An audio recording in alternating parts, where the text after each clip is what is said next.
All right, we're going to start, and hopefully we'll be able to hear Arif at one point. Welcome to Community Management. I'm going to quickly talk about what this panel is about, introduce the panelists, and then ask you guys a couple of questions so we may be able to gear the conversations into topics that would interest you.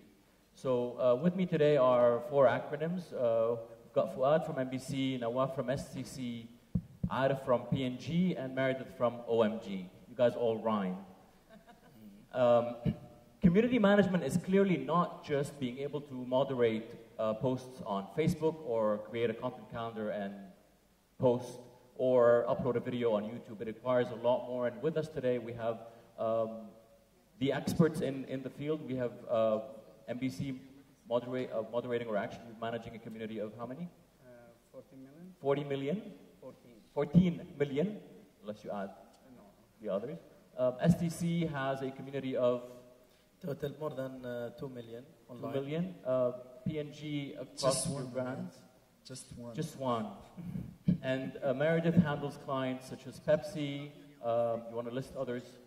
Henkel Environmental Agency of Abu Dhabi, Arla Foods, Porsche, Peugeot, a number. Yes. Okay, so we've got a lot of insights, and we're going to be sharing these with you. But I'd just like to start off by asking the audience. How many of you is from or represents or works with a brand of any sort? Okay, interesting. How many of you like or follow a specific brand on any social platform? Okay. How many of you do not care about brands being on social media? Get out, please. Just kidding. All right, I'm gonna kick off this conversation, but by just at least giving the audience a bit of an idea about what you guys do on your daily jobs and what is it that you experience. So let's start with you, Fuad, on NBC. First of all, what are the Facebook pages that you manage? What are the YouTube channels that you manage? What are the platforms that you usually work with? Basically, just like any other company, we decided to stick to the traditional suspects. Can everybody hear him? No? No, I can barely hear him. Can you hear me now? Yes. It's too much. Okay, just like any other company, we decided to stick to Facebook, Twitter, and YouTube because it works. I think we follow a different tradition when it comes to investing into platforms because we only decide on platforms that we have contacts in. So, for instance, we wouldn't tap into any new platform, unless we have someone inside this to serve whatever needs that we have. Okay. So this is the decision that we make based on which platforms to invest in and which not to invest in. Fair enough. For example, we're tapping into Pinterest soon, just because we have contacts that can serve our needs. Excellent. When it comes... They're cheering for you, I guess. I thought it was. I think the fashion show is about almost over. When it comes to the day-to-day activations or the day-to-day work, you just mentioned that we have a content calendar, which is the basic for any company to activate or socially activate any platforms or any accounts. There is the special activations, which comes with shows or channels or promotion. We have a wide range of activations that we've worked on in the past year. Social media in NBC is relatively new. It's been a year since we officially kick-started the social media unit, but we're still growing fast. The numbers are growing fast. This is just about it as a nutshell. Okay, we'll get back to some details in a bit. Nawaf, what is it that you guys, where are you guys present generally, and what is it that you guys usually do in terms of social media? Real quick. In the beginning, there has no harder time for marketeers and more powerful time for consumer as of today. Social media definitely has changed the rules of communication. And in Saudi Arabia in particular, with the high growth of broadband penetration and internet, Saudis spending 230 minutes per day online. And 93% of the people who's accessing internet using social media. Okay. 54 of them, they are using social media on a daily basis. So you can imagine how much the popularity of the social media within Saudi Arabia. So as a brand, we decided to jump, and we exist on 5 platforms, in YouTube, Facebook, Twitter, LinkedIn, and Foursquare. And we are interacting and engaging with our customer through that platform. And our Twitter account considered the second largest account worldwide. Telco brand. How many followers do you have? More than 170,000, and we are the second one. In Facebook, I think we were able to manage to have a huge penetration, very high penetration, reach. It's almost 40% among our fans, while benchmark or global benchmark is around 16. Every quarter, we are anticipating a growth of 50%. So this is, in general, how we are, or how we exist on the social media. Right, well, let's touch base on the details in a minute. I'd like to jump to Arif. Arif, can you first of all introduce the brands that you handle on for P&G? Okay, I handle mainly the hair care brands for P&G, so Herbal Essences, Head and Shoulders, Pantene, Colostone, and a bit of skincare, Olay. Okay. Generally speaking, what platforms are you present on?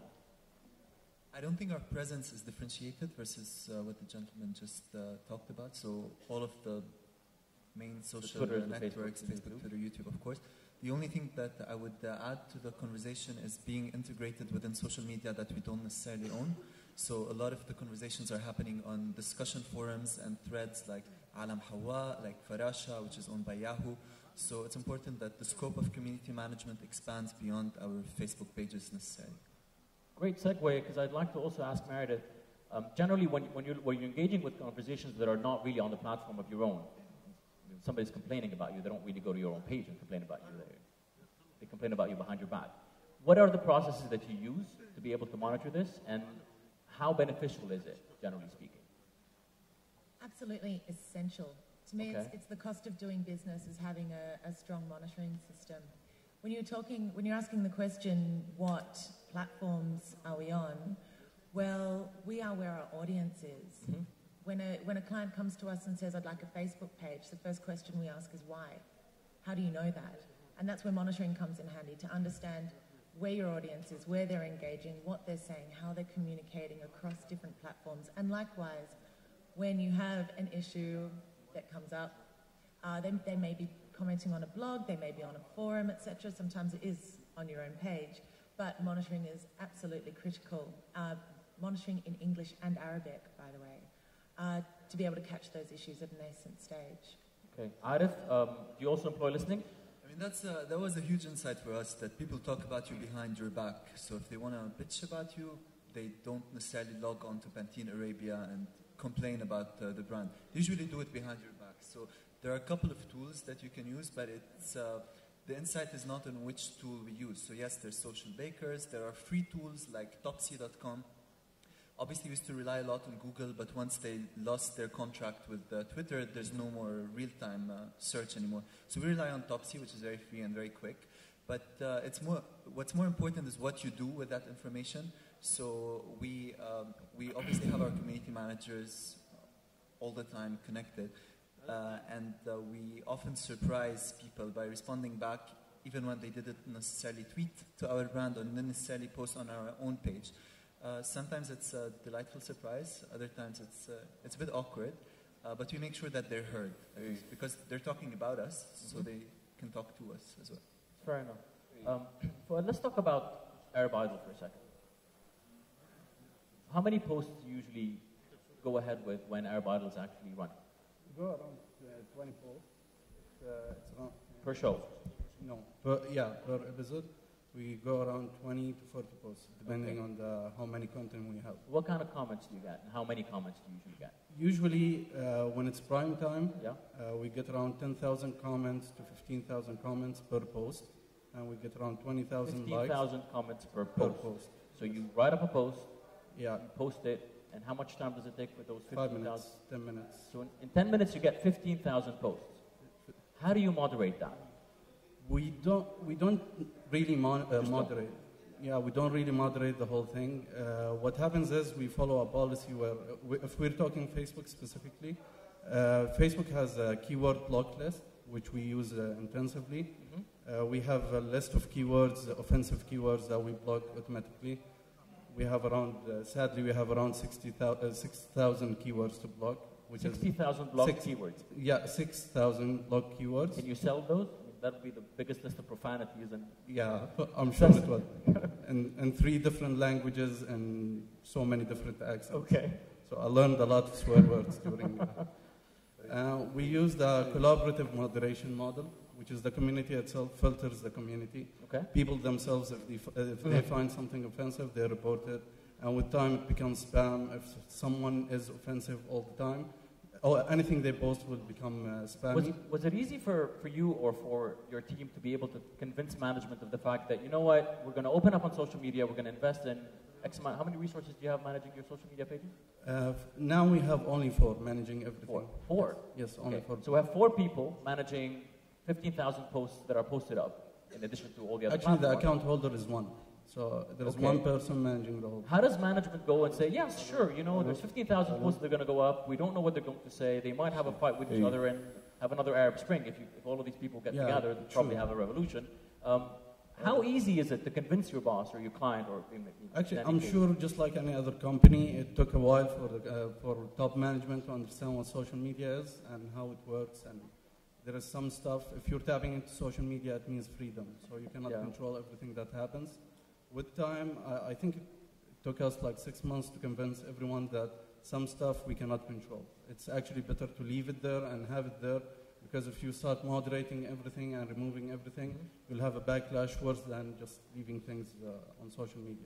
Fair enough. So now everybody in the company, they're all educated. And you know, this feedback, regardless of the nature of the feedback, it's insights. It's the way you translate it at the end, provide reports to top management, and how you can make actions out of it. Okay, that's interesting. Now, Waf, what do you do in Saudi in this case? In Saudi, especially with the social media, 78% of the people in Saudi Arabia, they think that they can influence the brand by using social media. Okay. And 73% of them, they think that their expectation is high, so if they post any comment about any brand, they should answer them. Okay, so they're expecting answers. Their expectation is very high. So how we adapt to this, we use the social media to serve 2 main objectives. The first one is to communicate with our customer, with our fans. Communicate as in provide offers? No, the communication, the best way to use communication in social media is to listen. Listen and listen and listen. By listening to your customer, by understanding their frustration, their feedback, their expectation, you will be able to understand their motivation. And then you could act and you will be sure you are on the right track. This is the first objective. The second objective is we are using them as a platform to provide online support, immediately support. So customer support. So yes, people, they engage with the online in Saudi Arabia too much. We have the highest engagement rate worldwide, 64% engagement on the online. So it's very good for the brand. What kind of engagement are you talking about here, just so that we can be exact? The time they spend on the online, the time they visit social media, using all the platform online. So it's good to be very close to your friend and immediately provide them with the right support. This is basically the thing or our objective behind existing on the social media. Okay. Arif, I'm going to go back to you and ask you about what kind of content are you creating, and why, as a fan, would I care about following Pantene or Herbal or any of your other brands? What is it that you guys believe that your consumers are getting out of being fans of your pages, watching your YouTube videos, etc., etc.? Well, there are different reasons for people to like a page. The easiest, lowest hanging fruit is obviously incentives, and that's what a lot of marketeers and a lot of our own brands as well are doing in a wrong way. Okay. So get people to like your page by following a competition or a monetary incentive or any other kind of incentive. I think the evolution of that to make someone really like a page, because like you said, you don't wake up in the morning and you want to say good morning to Herbal, although that has happened to it, and we can talk about that. But no, he really does. He has somebody. He has a yeah, I mean, we'd like to salute super fans, especially Amal Ghazi, every morning. She wakes up and she's like, "Good morning, Herbal Essences." So that's, but it's very difficult to get 200,000 women to do the same. nor do we want to have that.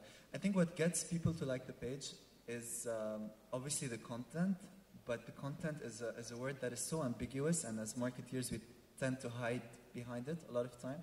But the nature of that content and what kind of value does it add to you as a browser, as a consumer, as a human being in your day-to-day life. Can I give an example? Yes, please, actually. If you take a brand like Head & Shoulders, for example, Head & Shoulders Arabia, the most obvious benefit of the brand is that it's an anti-dandruff shampoo. So one thing I could do is go every day and post about how I remove up to 100% of dandruff and how I'm better than my number 2 shampoo out there. And I could post my TV ads, and I could run a competition. I mean, getting the fan base is very easy because it's really a media planning tool, you pay right? extra, and you get this many likes. Right. It's not rocket science. It's really the organic growth that we care more about, and that's really the show. It really shows the quality of the engagement. So what we do is we take that benefit of the brand and we try to elevate it. Okay. So, you're about dandruff, but you're also about confidence.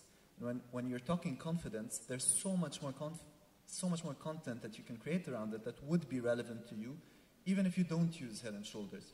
But everybody cares about confidence. Like, you would be interested to watch something that is relevant to your life. So if you go on Head & Shoulders Arabia today, you would find very little dandruff talk, but you would find a lot of freestyle, because we've identified freestyle as a platform to convey confidence. And that's something that's very relevant to our target audience, which are young men in the Arab world, Saudi, Egypt, Morocco, so the markets that we are on. And that is an umbrella idea that could host a huge array of content that is not necessarily dandruff related, but is very much on the brand. And I mean, I could go on and give different examples, but that's what we try to do for each of our brands. Very interesting. Meredith, I'm going to get back to you with another example, but I just want Meredith to touch base and tell us a little bit about Pepsi. You've recently done something that's crowdsource based. Can you give us a little bit more detail about that and share some insight? I think just sort of touching on the question you've asked in terms of content, over the past couple of hours, we've heard a lot from people about branded content, etc. And it seems that a lot of it is brands pushing out their own content.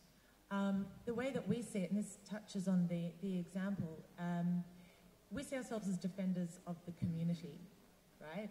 Okay. It's very easy for a brand to get lost in its own head and think that everybody is very interested in what this brand has to say, irrespective of how you premise it.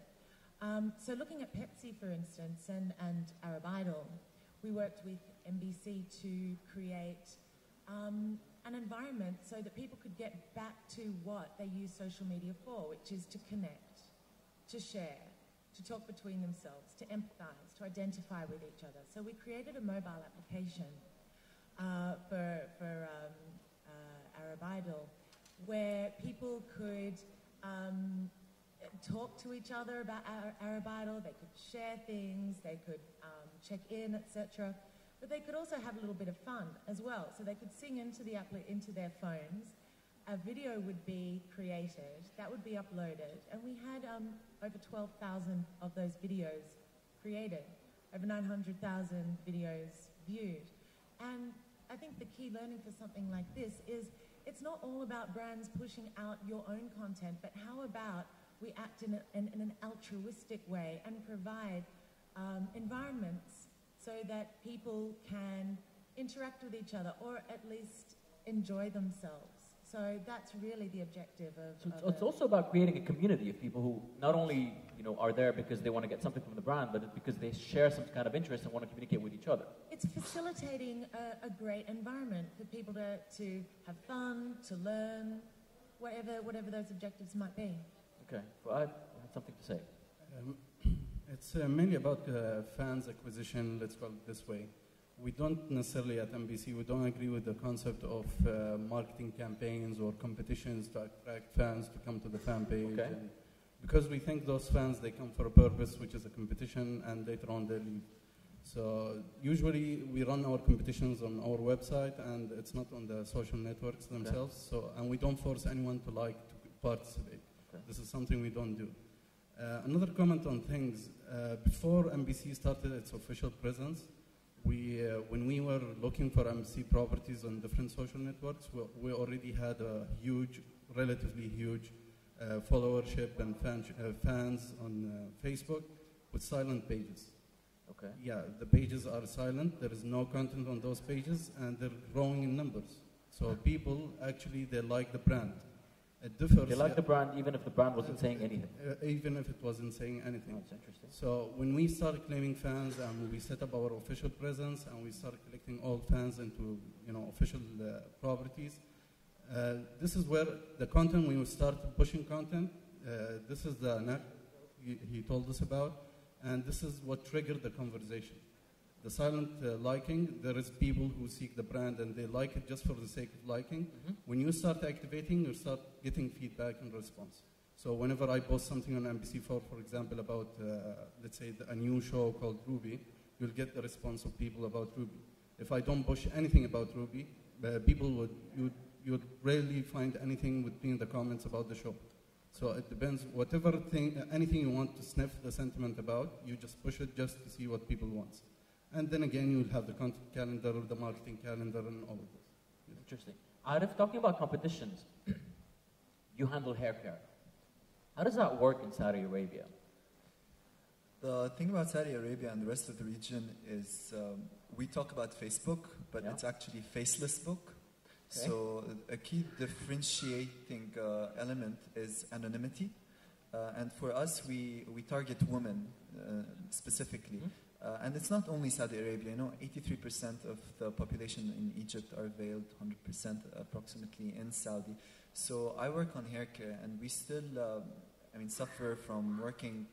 I could complain a little bit about the agencies because every time a client is mentioned, that there are air quotes and a funny voice, so I'll take the liberty to do that. Okay. A lot of our agencies still design against the Beirut or Lebanon kind of profile, which is very different than what we have in Saudi. So if you're working on hair care specifically and you want to have a competition where you upload your picture and get to change the color of your hair, you can't really do that. So that's why I talked about the importance of elevating your functional benefit into something that is perhaps a little less concrete but much more relevant to that target consumer. Just a very small example. One of our smaller communities, which is Colorance, Kholistan, Arabia. Here, there's very little entertainment. So I'm all for what Wael was saying in the previous panel. Engagement is not necessarily entertainment. It could be education. It could be just shocking someone or informing them about someone, making them engage. On Kholistan, there's very little entertainment, like you would see on Herbal, but there's a lot of answers to things that she doesn't know about. In Saudi, especially the women, they are very hungry and very thirsty consumers. They want the knowledge. And they spend an average amount of time that is significantly higher than the rest of the region when it comes to online browsing and looking for information and education, if you want.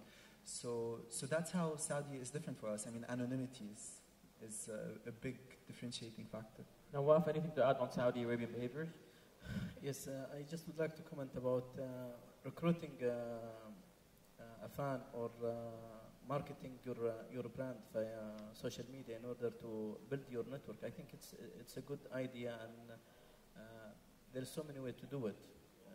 Maybe competition will not be the only solution, but you have to measure with that also the engagement rate, how you are engaging with your fans and followers, and how you are communicating with them. We have anticipated that it's not only just one way of communication, or just telling or talking to the fan about the product and the services. Sometimes maybe you need to engage with them with their interests, with their hobbies. If there is any major things going on in the social media and you try to help and contribute, that will be also has a very positive impact on the brand. And we have tried so many examples where we go out of our domain and try and engage with the fans, and we find positive feedback on the brand itself. The secret come where you are very smart in order really to use the opportunity and package it with your messages in a way or another. I remember a month ago we had a customer who asking us irrelevant question. Okay. He said, I sent my brother to the laundry to get my pens, and I'm afraid that he will be late. So what to do? He asked you, he mentioned you in that question. Yes, that was. He sent his brother to pick up his laundry, and he's concerned that his brother's going to be late. And he is seeking a help from our side. Luckily, we have a very smart team that immediately answer him. You can call him via mobile right away, or you can text him a message if you don't have a charge. Immediately, this reply went viral on the social media, and people start sharing it on BlackBerry, and it has a huge noise on the sometimes community. even irrelevant questions can. But how you turn it in a very smart way. In that tweet, only we gain around 2,000 new followers, only of this because it get viral. Okay.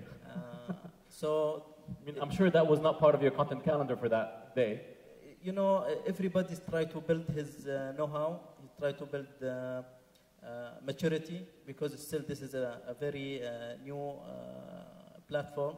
But it's a matter how you become smart and try to always elevate your thinking, elevate your efficiency, and try to monetize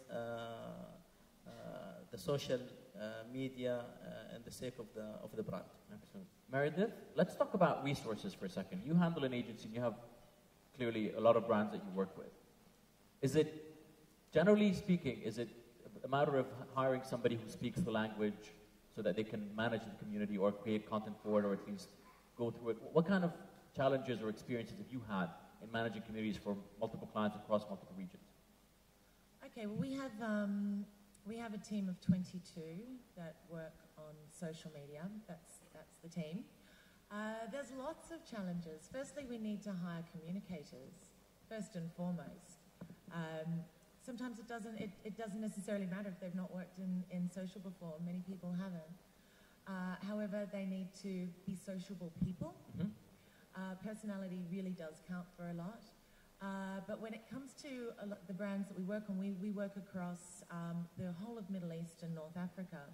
So while we may have Doritos Egypt, for instance, we need to have Egyptian speakers. So we have people on the ground in Egypt, but also within the team in the UAE, we have 2 Egyptian speakers just to work on the Egypt brands. Arabic written skills are, of course, very important. 19 of the 22 people that we have on the team are fluent in both Arabic and English. Were they easy to find? In both. Were they easy to find? No, really, really, really hard. Yeah, it's resourcing up is a key, area of focus for us. Definitely. I mean, I think we've got many of the region's top social media influencers that are working in the team. We're very lucky that we started this in 2009. When it was still a little bit more fresh, so that we could, have the team that we have today. Okay, I've got a couple more questions that I'd like to ask the panel, but I'm just going to turn to the audience for a second, see if anybody has questions, so we can start to get them through. I'm not seeing any questions on Twitter. Can somebody pass the mic to Wasim? Thank you. Hi. Just a question in terms of, it's supposed to Meredith and the clients, from a client side. Actually, lots of clients outsource social media moderation.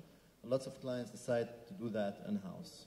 What do you think is actually the right thing to do? I think you have an equal split here. NBC does it in-house. STC, you guys do it in-house. In-house. In-house, and then you're the agency. Exactly. So. I'll take up this one. Go ahead. We have a number of different situations.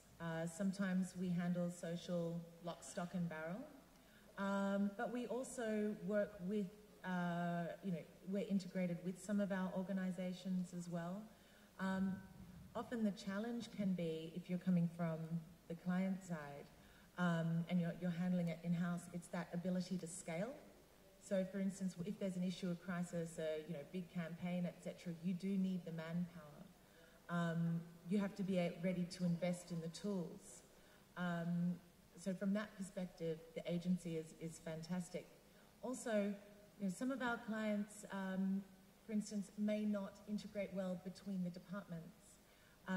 So our team becomes sort of that glue, say, between marketing, between PR, between customer service, and brings it all together on social. So to answer your question, we work in a number of different ways, but when we're integrating, that also has its own benefits as well.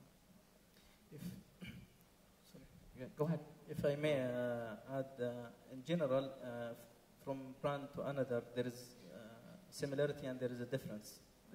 How you will structure yourself in sources versus outsourcing, that depends on the type of the business that you are doing. But in general, there is some competency that need to exist within the organization itself. You need to have the capability of people who is knowing how to monetize the search engine, keyword search.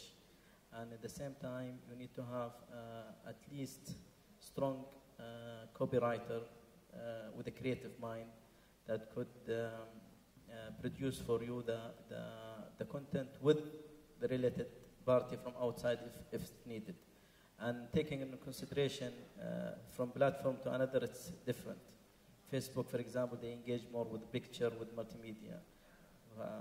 Twitter, it's more in text, and how you will be able to finalize your statement within a very small number of characters.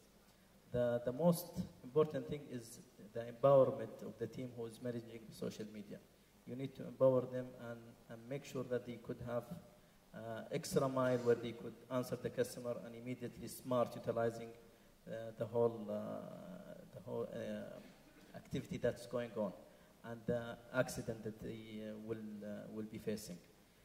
This is the most important capability that you have to create within your organization. Definitely, you need to work with creative agency, digital agency. So many things depend on the event that you would like to execute and the campaign that you would like to run.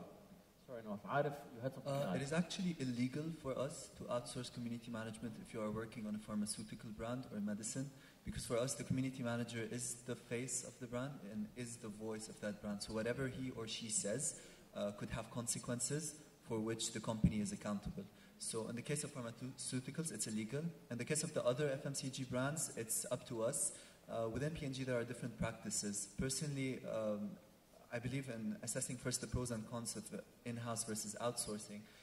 And I believe in-house works better for a variety of reasons. The first is related to the scale of the organization which I'm representing.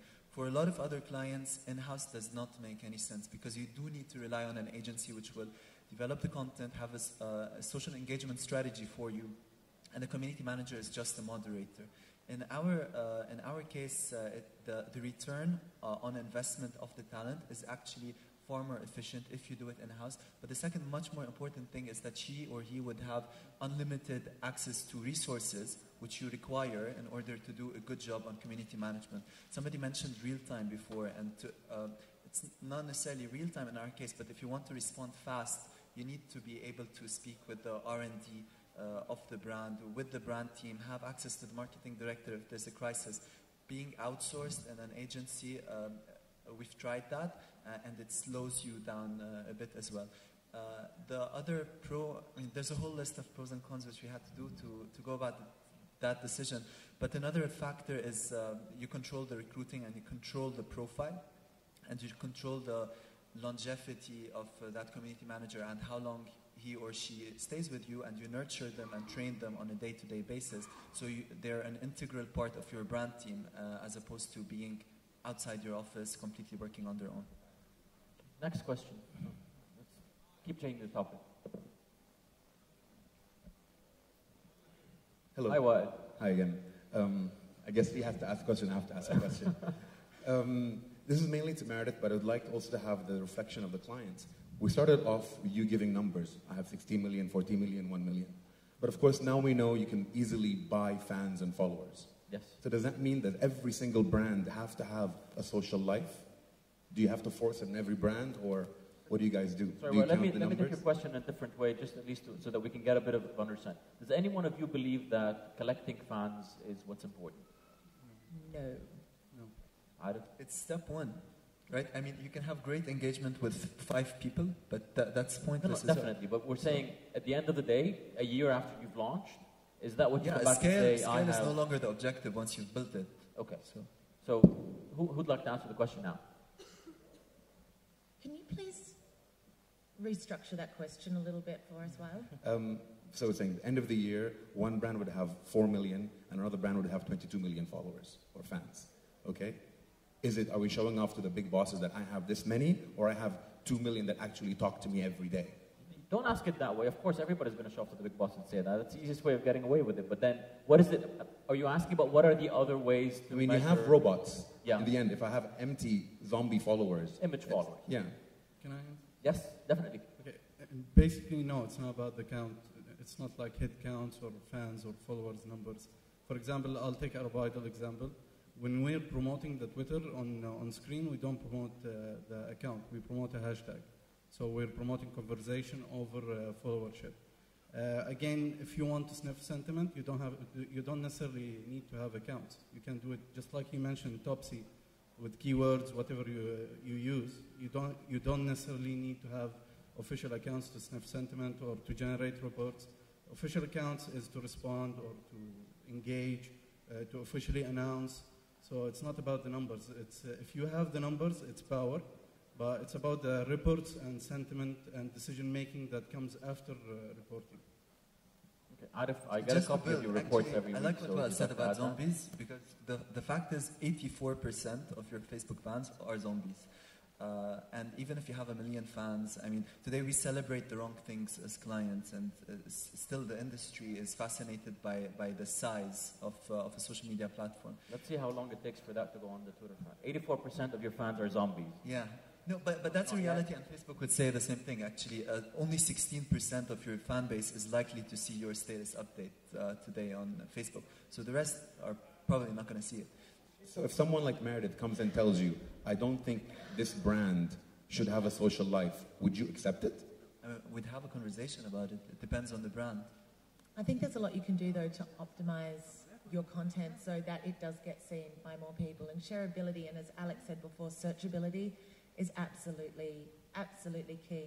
I think most brands, even though some of them might not admit it today, do count. It is that competition. But relevance is key. And I think that has come out of what the guys here have said. Next question. Right. Guy in the back. I have the mic. I stole the mic. Who stole what? Who stole the mic? You stole the mic. Okay. Yeah. I'll start off by saying that I'm very well aware that nobody likes to put out their dirty laundry. Can you please speak louder? Thank you. I'll start out by saying that I'm very well aware that nobody likes to put out their dirty laundry. Yeah. So my question is, a few months ago, or maybe towards the end of last year, McDonald's had a failing Twitter campaign with the hashtag #McDStories that went horribly, horribly wrong. So I don't know if you need me to go into detail about the hashtag, but my question is, can any of you, and will any of you share a campaign that just went horribly wrong and how you went about fixing it? I'm going to ask NBC to answer that one. I wouldn't say... Yeah, they have a couple, and they're open to share it. Yeah, we're open to share it because it's public. First of all, there is no such thing as putting out your dirty laundry. It's out there. There is someone out there who knows about it, who's going to take a snapshot, who's going to do something about it and make it popular. So basically, staying honest all the time is the best policy.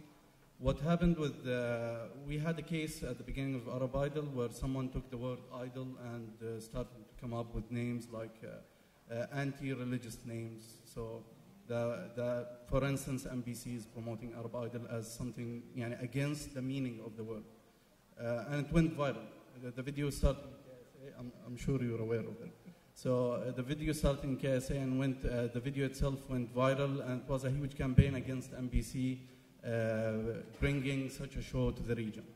NBC is all about entertainment, and we sniffed the whole thing. We saw it, and we saw the feedback of people about this. I'm glad to say at MBC we react, we have a standard of reaction on the number, let's say, number of tweets about this topic, how people talk about it, so we don't just jump into action. When we saw that things are getting out of hand, we take it into steps. So basically we start with a PR response to this, then we took it to the next level and we introduced the Arabic name into the screen. So people on the screen, they would say Arab Idol, Mahbub al-Arab, for example. This put things into perspective for people. The whole campaign died out in a couple of days. So there is no such thing, again, as dirty laundry, because there is people who are sniffing and waiting to do something about it. What you sometimes think is safe, other people would twist it and do weird stuff. In other words, there's no point of hiding. There is no point of hiding. It's honesty is the best policy. Next question. There was somebody had his hand raised before. Hi. Besides buying fans, what worked best for you to see the new community? What worked best to do what, sorry? To seed a new community. So to increase your fans? No, to seed, like to start a new community. To start one? Yeah. So if you want to open up a Facebook page and you don't want to buy fans, what do you do? Content of value. Be altruistic. Go out there, help people with their questions, with their issues. Be proactive. Be friendly. It's basically, you know, as we were sort of saying before on Twitter, it's certainly not a brand's right to be heard on social media. It is their privilege. So go out there as a brand and see what you've got to offer. You know, rather than talking at people, as we've said a number of times throughout the day, talk with them. How can we help you? That's a good starting tactic to grow your community. Next question.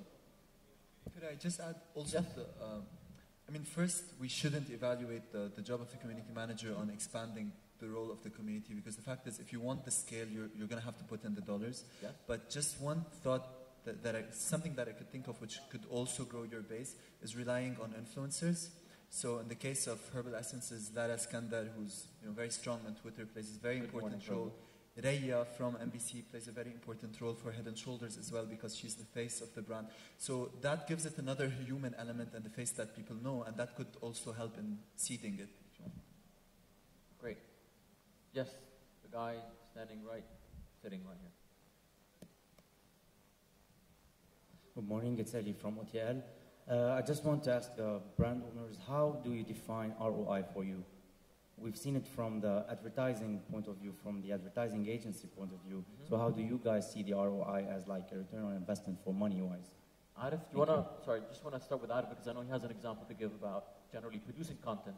So you guys produce a TVC, it goes up on the air, pay hundreds of thousands of dollars for it. Exactly. What happens to it? I mean, return on investment is not just the return. I mean, there's the return part of it, which is how is it effective? Did it change your purchase intent? Did it grow your market share? Did it help your awareness in any way or your engagement? But there's also the investment bit of it, which is when the bad thing about having the money is you can have the option of spending it in a stupid way or just in an irresponsible way either. I think if I look a couple of years back, there's one example where we spent more than $250,000 to produce a video which never went on television, and that we did it in the hope of going viral. But that's very poor ROI, because the reality is, I mean, the cost of that video versus what it achieved for us was really ridiculous. So when we think about ROI today, we think about creating a platform or an idea that could sustain so much content that, because it's not just the quality that's important, and I know that it sounds a bit controversial because it's all about quality. Really, it's not. It's quality and quantity, because when we talk about content, we talk about the nature of the content and we talk about the pace of the content. Today, a very small example is, if you look at one of the largest events in the world, like the tsunami or the death of Steve Jobs, or any huge major event, and you take a very simple tool that's very accessible to anyone, like Google Insights for search, you notice that it trends and everybody does talk about it, and then 3 days later it's like it never happened. So that's why for us, it's not just about the quality. Let me go invest. Yes, I'll pay $1 million and have a wonderful video and that'll generate great ROI. It's also about knowing how to pace that content of mine. So if I go and crack a platform idea under which I could have enough content that lasts and that gets me the right levels of engagement, then that could represent good return on investment for us. You wanted to add something? Yeah, other than what he said, basically we try to go viral with a lot of stuff, but you could never tell what goes viral and what doesn't go viral. You could never make it. We're at MBC, we're very lucky to have this huge presence, so whenever we push something, we at least guarantee like 100K views for a YouTube video. Okay. But some brands, other brands are not lucky. With that said, you can never be sure what goes viral and what doesn't go viral. When it comes to ROI for us, if you go to Google Analytics, for example, in our website and see that social media platforms like Facebook, Twitter, and YouTube are top referrals to our website, it means this is money. It means we're making something good, because when we refer people back to our website, we're generating more views and thus selling more ads on our platforms. This is one thing. And another thing is there's a study done by Nelson in the States, and we're trying to do something like this, which is the effect of social media on TV rating, how social media increases TV rating. Nelson suggests that whenever you push things on social media and promote on social media, you can get up to 2% increase in ratings, which is, again, is ROI for us, and this is money. It translates to money. Yes. Somebody from Alt City said that the panel is stating the obvious, more or less. Ask a question now. Can I state the absolute obvious yes. on this ROI thing while we're talking about stating the obvious?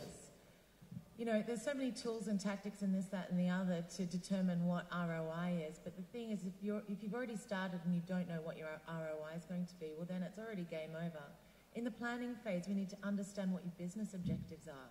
What are your overarching communication goals? And how does your involvement in social media tie back into that? Because if you're just out on social media to be on social media, you're not going to have any ROI. So, for instance, you could have something like the share of voice. You know, what is your share of voice online? What is your purchase intent conversion rates, which we sort of touched on. But I'd just like to stress it's key to define what your KPIs are going to be before you engage on social media, because then you're going to start having a roadmap that you can benchmark everything against as you go. And the same goes, and this is where monitoring comes in handy again, because you can benchmark at the beginning, for instance, what the share of voice is, what purchase intent is, what are common themes, what are the affinities, etc.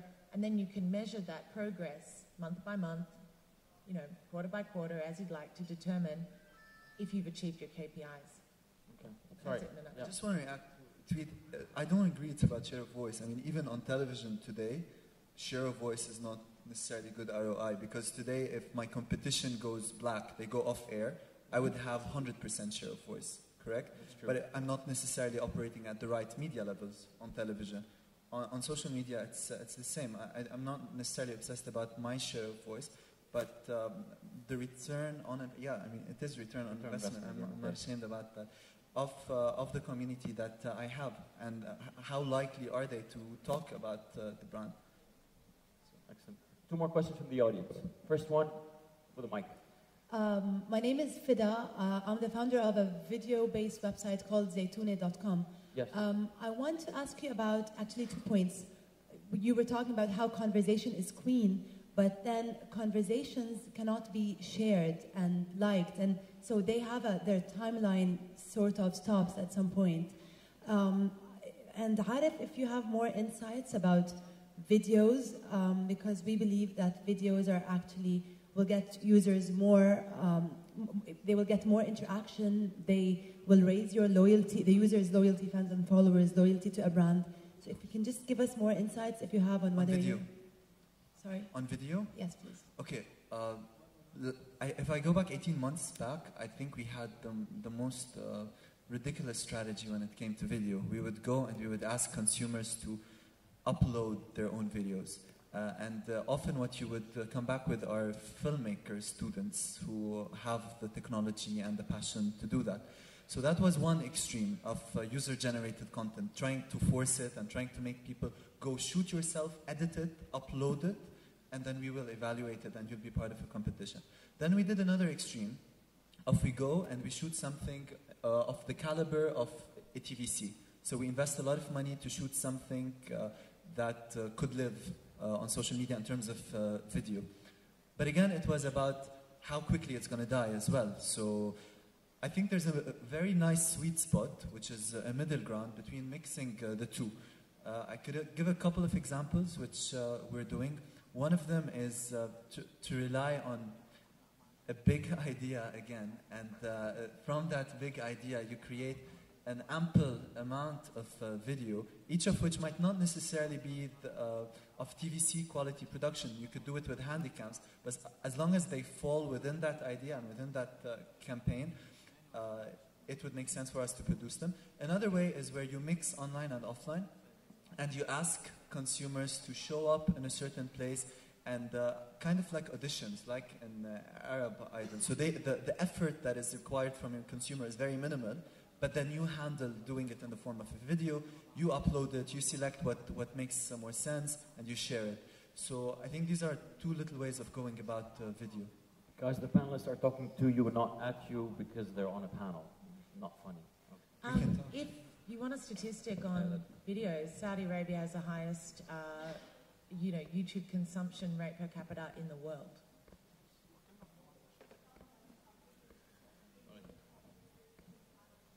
So basically the question is it easier, or what is your recommendation about, how do people be able to share a post? It's much easier for people to share videos, that's what she's saying. One more question, please.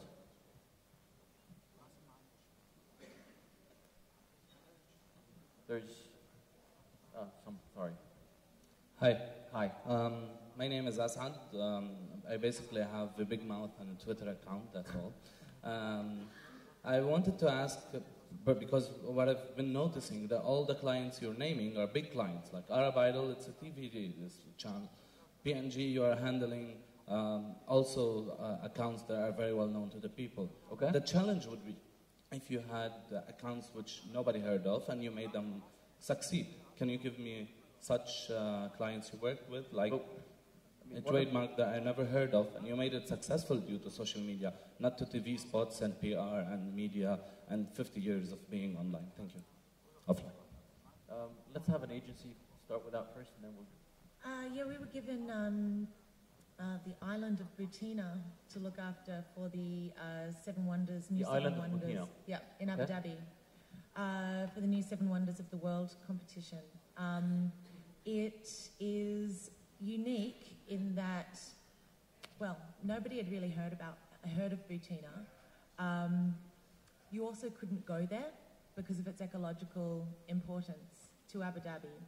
And there it was in the competition to become one of the new seven wonders of the world. So Alex McNabb was talking a little earlier about curating content. We did a lot of that. We also supported a number of the other regional contenders, be it in Jordan and I think Lebanon as well. We worked with people like Ask Ali, so we did a lot of influencer outreach. And we also, again, worked with the community to facilitate content that was going to be of interest to them, but also added benefit to the community. So, for instance, we had the Art of Conservation competition, where a global competition where people could imagine this place because they can't go. And so we had around just over 50 really high-quality pieces of art submitted for the competition, which then in turn gave us content again to share and to keep the dialogue going. The upshot of that, this little island that nobody can go to in Abu Dhabi became one of the finalists in the competition. And it was a trending topic in the UAE and Oman. Thanks. Final words? Yeah, final words on this. Like for MBC, we have 160 accounts to operate, and not all of them are really huge and successful. Okay. We have a policy, we don't promote any social accounts on screen unless it's a major show or a continuous show. So do you guys, right? PNG has that policy somehow? Yeah. So we don't promote it on screen unless it's a huge major account. So some of those shows or some of the accounts, they suffer because they need to promote them. Yeah. The first thing we usually do is to cross-link all the social networks together, which is the traditional stuff. But again, kickstarting things like, for instance, anybody knows what NBC News is? We have a segment on NBC One called NBC News. Everybody assumes that news goes... Al-Arabiya. Al-Arabiya, yeah. So we have a segment on NBC One called NBC News.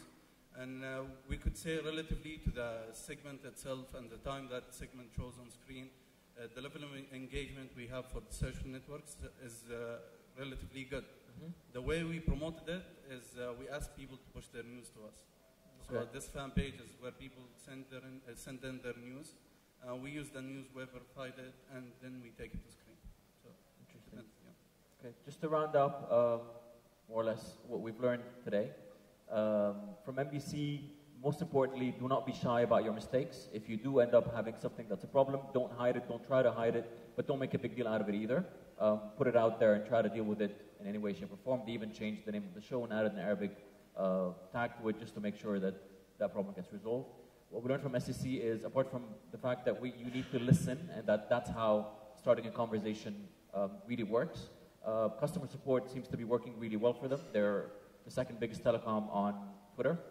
Arif has showed us that there are some ways to do ROI. They don't necessarily have to link directly to your number of fans, but it still somehow needs to be some sort of ROI because at the end of the day, you need to justify and rationalize the amount of money you're spending. Meredith, thank you very much for adding all the insight about how to launch an inexistent brand. Also, clearly about being able to engage and being altruistic towards your audience because that's definitely what's important for your fans as well. Thank you very much, my entire panel. And I'm sure they'll be around to answer any more questions if you have any.